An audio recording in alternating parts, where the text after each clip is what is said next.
Hello and welcome back to our study of Peninei Halacha, the teachings of Rabbi Eliezer Melamed Shlita. Well, here we are, Erev Shabbos Kodesh. Now, this is unusual because normally we would recite the Parsha, but it's one of those rare occurrences, or maybe not so rare, that worldwide the same Parsha is not being read.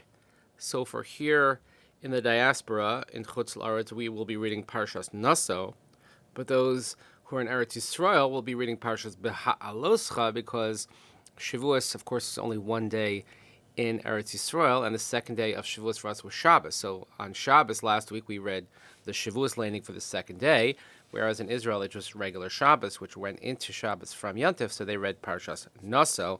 We'll be off kilter for a couple of weeks until we catch up around Chukas Balak. Very interesting occurrence. But we have our learning to conclude here. Now, just also note that we'll be concluding this chapter of Maariv today.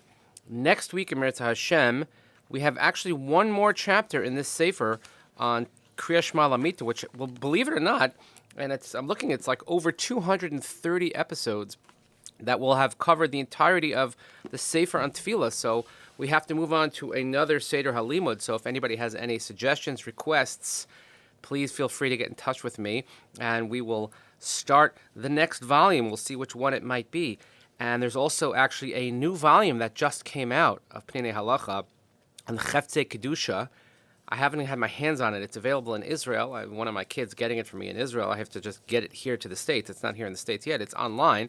But really exciting news. So the set in the Torah keeps growing and growing. And we ask you to please continue davening for Chaylei Tzva Gana Yisrael and for Shlem L'chol Petzua Yisrael, safety of our brothers and sisters in Israel, and we learn each day Le'ilui Nishmat Seren Daniel Shimon ben Harav Doron V'Shel Yishem Damo. So the last chapter in Maariv is Dvarim Ha'asrum L'fnei Tfilas Arvis.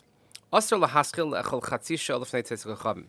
One is forbidden to begin eating a half hour before it says. Va'afil Arucha Kal Asr Lahaskil. Even a light meal one shouldn't begin. It's forbidden. Shema Yimashech B'Sudasa Ad Shisa'ef Yisham, because we're worried that you might continue with your meal and you're going to become tired and you're going to fall asleep. And also one should not have an alcoholic beverage. One could have fruits and vegetables. Or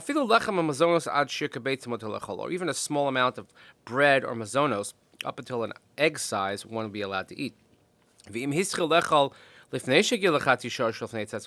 say one's meal started before this period of a half an hour before it says. Since he began at a time which was permissible, you're allowed to continue the meal. So provided that you'll be able to have enough time to say Shema and daven Maariv after the meal. Let's say a person started anyway to eat when he's not supposed to be eating. One has to stop eating so you could say Shema, which is a Torah obligation. However, Birchas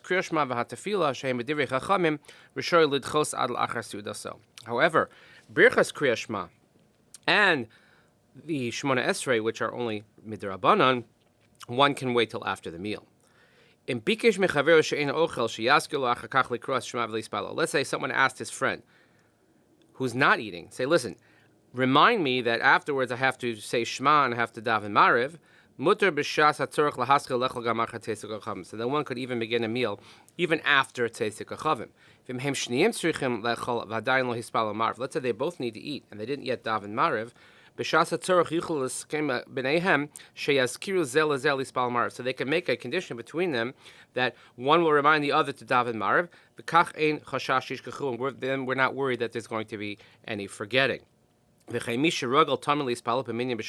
someone has a set time that he goes to daven Maariv, and that's the inherent reminder that he's not going to forget to daven, because he knows when the minyan is going to go to the minyan, and that's the reminder, and he could eat before Maariv as well. B'yeshivas Rabbos, in many of the yeshivas, so many times in the summer months, dinner begins a half hour, which is close to Tzeitzik Kachavim. And they rely on this because they know that there's a set time for davening each and every night in the yeshiva. And everybody reminds each other to daven after the meal. And even though ideally one should eat dinner after Davening, mikol makam nochal linhokech kedei lishmar al sidrei halimud. However, because this is the way that the Seder Halimud goes, the way that the study in an organized schedule goes, then it's fine. Shem yidchu es haruchal achar tfilas aris, because if they would wait to put the meal till after Mariv, Seder achar hatzarayim yeh aruch midai, the afternoon Seder of learning would be extremely long. The Seder Erev katzar midai, and the night Seder would be very short. V'zeh alul legrom lebittul Torah. We're worried about having bittul Torah, that people won't study Torah because of the long zman. Mishimuchrach lechel if they had tefillah, ve'en lo zman kavula tefillah, ve'mish yaskel achar kach likra shma v'lispalel. Let's say you have someone who has to eat before davening. He doesn't have a set time. There's no one to remind him to daven afterwards. He can make a certain sign for himself that will remind himself to daven. Let's say you set an alarm. He asks someone to call you on the phone and to remind you to daven. As soon as then you get that alert, you'll stop whatever you're doing and you'll say Shema and daven Mariv. B'diavad, one can tie something on one's clothes.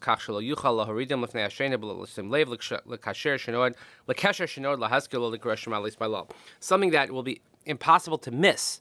So when you're getting ready for bed, you have this unusual item hanging on you, and you realize, oh, you know what, I have to daven. Again, that's a type of reminder as well. That works b'diavad.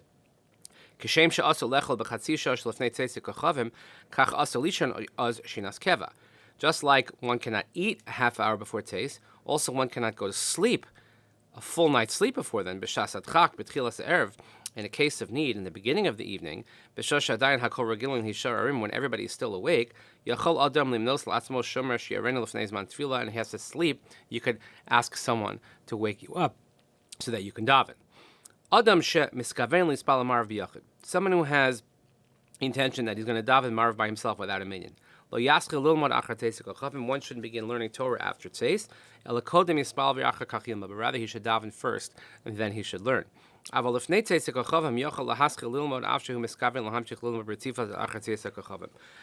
before Teisei Kochavim, he could certainly begin to learn, even if it's going to continue the learning after Teisei Kochavim. And if he's normally accustomed to going to a later minyan in shul, which is well after Teisei Kochavim, and he's going to go daven there regularly, he could certainly start learning at his house at nightfall, because since he always goes to the minyan, we're not worried that he's going to miss out on Mariv. And finally, as we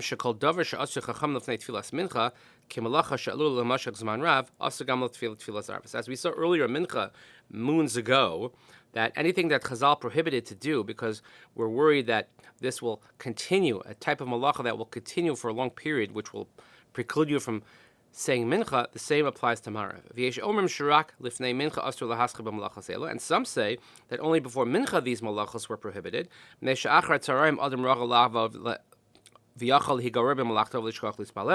because some say that only in the afternoon a person is used to working and he can get caught up in these tasks and he'll forget to daven. However, at nighttime, one does not necessarily get taken up with tasks. However, ideally, if he's involved in something we're worried that it will continue and it'll cause him to forget Mariv, then he should be strict, and he certainly shouldn't involve himself in these activities. But the bottom line is we have to make sure that whatever scheduling we have, that we remember to daven Mariv. So we actually want everyone to remember to have a peaceful and restful Shabbos ahead. Please continue davening for Chalei Tzvagan Yisrael, for Shalom Yisrael, Nishmat Daniel B'Shem Ben Arav Shalom Darom B'Shali Hashem Yakam Domo. Thank you so much for joining us this week. Exciting week next week as we begin a new libud at some point. We'll see you all then.